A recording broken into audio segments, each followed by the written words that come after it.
Brother, I spent more than $4,000 on online courses in my early 20s. At some point, I had spent more money on courses than I had on rent. Day trading courses, coding courses, marketing courses, productivity systems. Every time I felt stuck or behind, or like I was missing something, I found a course that promised to be the thing that finally moved me forward. And I would start it, get through maybe 50%, feel good about the progress, and then buy another one. My hard drive was full of courses I never finished. My life looked exactly the same as when I started buying them. The thing that finally shifted wasn't a better course, it wasn't more discipline or a better morning routine.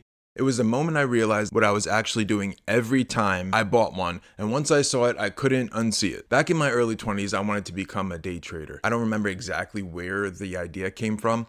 Probably an advertisement, some guy telling me I could make tens of thousands of dollars a month if I just bought his course and applied what I learned. A few $100s for the chance to make that kind of money every month seemed like an obvious trade, so I bought it.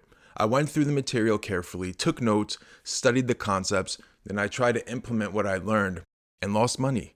Not a catastrophic amount, but enough to sting. So I went through it again, spent even more time studying, tried again, and the same result. After a few months of this, I came to the conclusion that felt logical at the time. The course owner had testimonials, real people claiming real results. If they could do it and I couldn't, the problem had to be me. I just needed more education. At the end of the first course, the owner mentioned a second course in the series. He said it wasn't required, but his students who completed it made significantly more money than the ones who didn't. A few $100 more, seemed worth it. I bought it, went through it, studied hard, started to understand the concepts, tried to implement them, and lost money. Around this time, I noticed the course owner had a group chat for students who were actively trading. I joined it. The owner participated regularly, sharing his trades after the fact. A handful of students shared theirs too.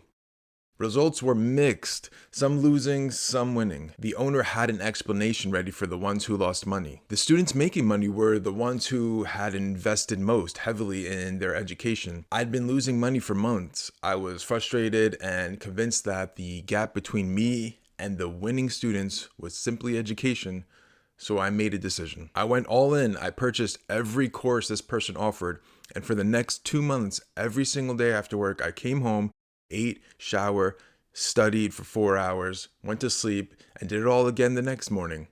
On weekends, I studied even more. I was making small weekly trades throughout all of this.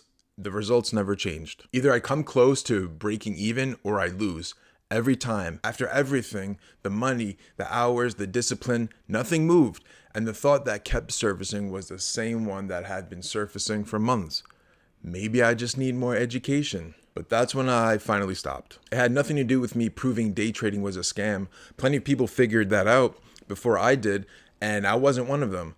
I stopped because I finally saw what I was actually buying every time I purchased a new course. I wasn't buying education. I was buying the feeling that I was doing something. Every course gave me something to study, something to optimize, something to point to when someone asked what I was working on. It felt like momentum. It felt like progress, and it produced absolutely nothing. The $4,000 wasn't even the real cost. The real cost was every month I spent feeling busy while my actual life sat completely still. You see, I wanted the fast route. I believed that the right course, the right system, the right information would compress the timeline that I could skip the slow part and get to the results. And when one course didn't deliver, I didn't question whether the fast route existed. I questioned whether I found the right one yet. That's the trap, not the courses themselves, the belief underneath them that somewhere out there is a shortcut that works.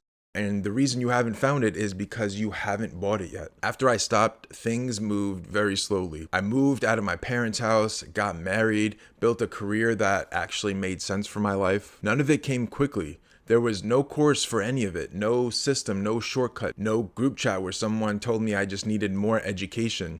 Just time and showing up and letting things develop at the pace they actually developed at. That's not a satisfying answer, I know that, but it's the only one that actually worked for me. And I think that's actually why the course industry exists in the first place, because the alternative, which is slow and unglamorous and comes with no guarantee, is so hard to choose when someone is selling you a faster way right next to it. If you were like me and bought courses and felt worse After, you're not the problem. You just wanted to move faster than the thing you were trying to build was willing to go. Most of us have been there.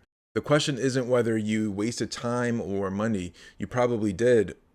I know I definitely did. The question is what you're going to do with the slow, unglamorous version of the thing you actually want. Starting right now without a course to hide behind.